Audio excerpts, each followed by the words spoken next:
Assalamu alaikum class. My name is Waqar Arshad. I am your biology teacher. Today our lecture is about mitosis.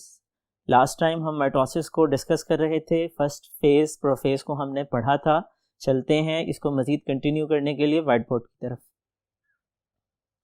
Ji students, last time हम prophase के बारे में पढ़ रहे थे और प्रोफेज के बारे में हमने पढ़ा ये सेल डिवीजन की माइटोसिस की फर्स्ट फेज़ है जिसको प्रोफेज कहा जाता है.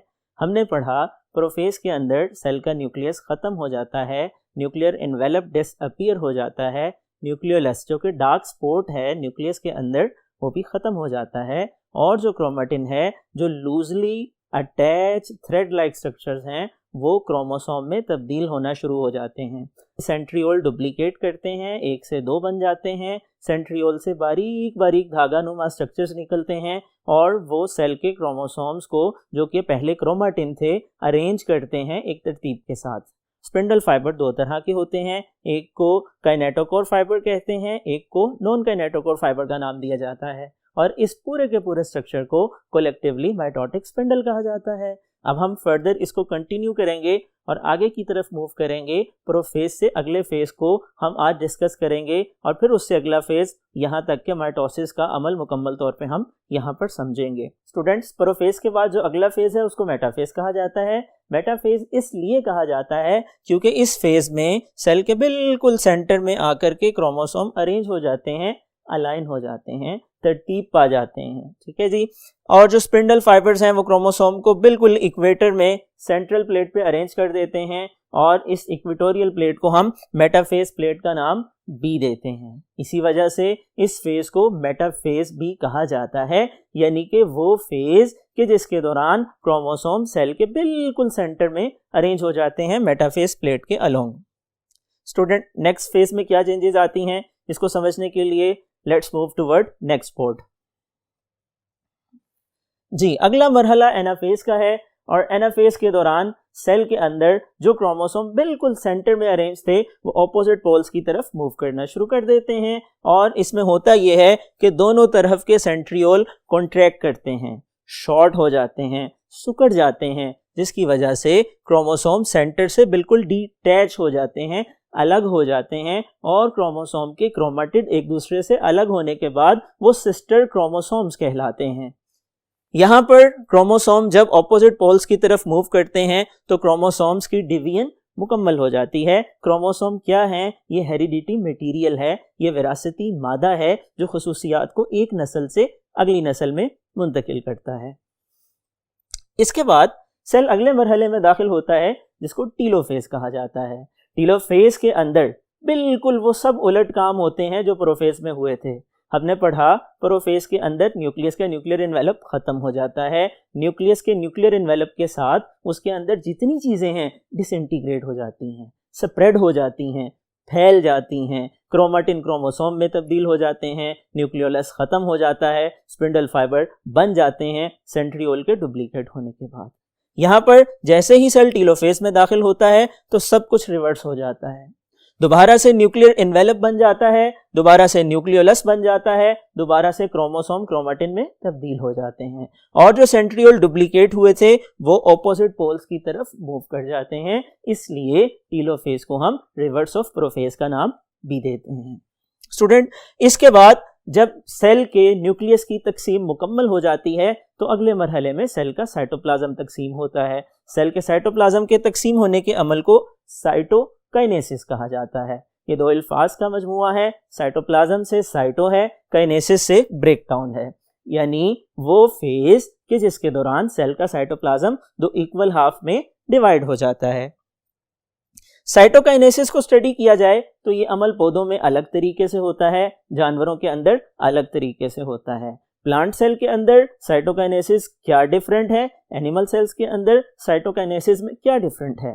स्टूडेंट, इसकी डिटेल को समझने के लिए हम मूव करते हैं नेक्स्ट बोर्ड की तरफ. जी, एनिमल्स के अंदर क्या होता है? साइटोकाइनेसिस के दौरान क्लीवेज फर्रो बनती है. क्लीवेज फर्रो का मतलब क्या है? अंदर की तरफ सेल मेम्ब्रेन पिंच होती है, दबती है और दबते दबते यहाँ तक पहुंच जाती है कि ऊपर और नीचे से आकर के सेल मेम्ब्रेन आपस में मिल जाती है।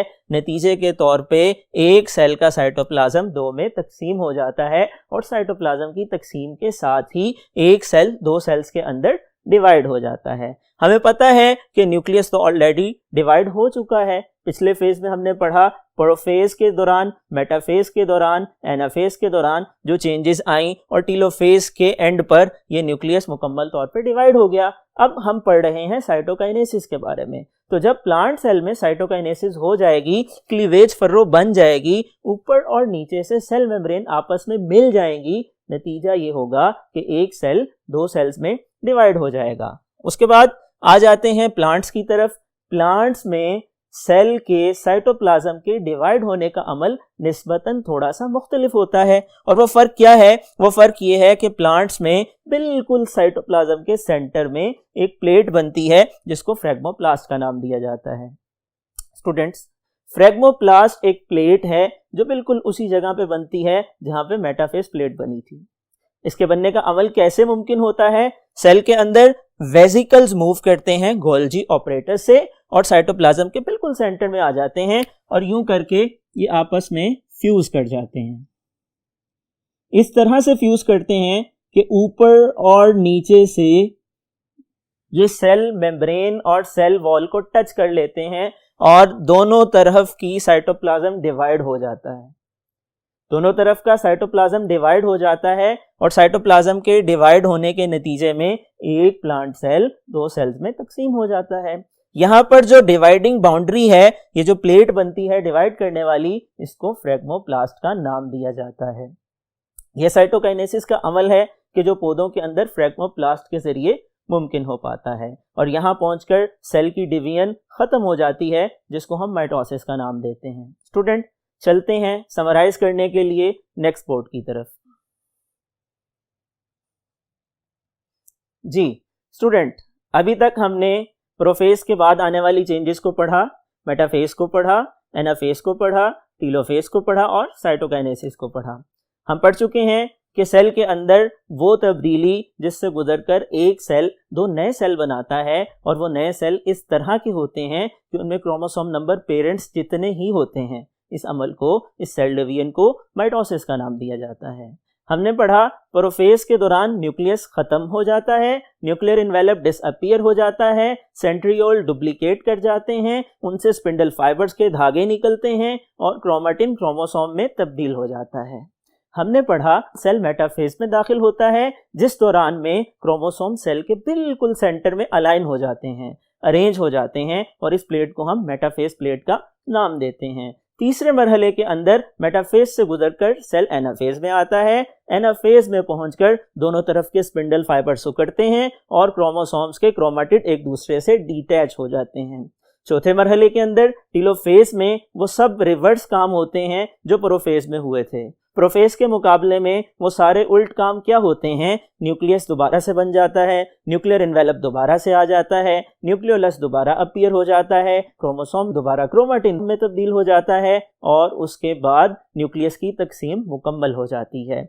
जब न्यूक्लियस की तकसीम मुकम्मल हो जाती है, हमने पढ़ा उसके बाद साइटोप्लाज्म की तकसीम होती है। साइटोप्लाज्म की तकसीम को साइटोकाइनेसिस कहा जाता है जो कि प्लांट में डिफरेंट तरीके से होती है, एनिमल में डिफरेंट तरीके से होती है। प्लांट्स का जिक्र किया हमने। प्लांट्स के अंदर सेल के साइटोप्लाज्म में गोल्जी वेसिकल्स आते हैं, सेंटर में अरेंज होते हैं, फ्यूज करते हैं, ऊपर और नीचे से आकर के मिल जाते हैं और सेल वॉल और सेल मेम्ब्रेन जब आपस में डिवाइड हो जाती हैं तो सेल की डिवीजन भी मुकम्मल हो जाती है।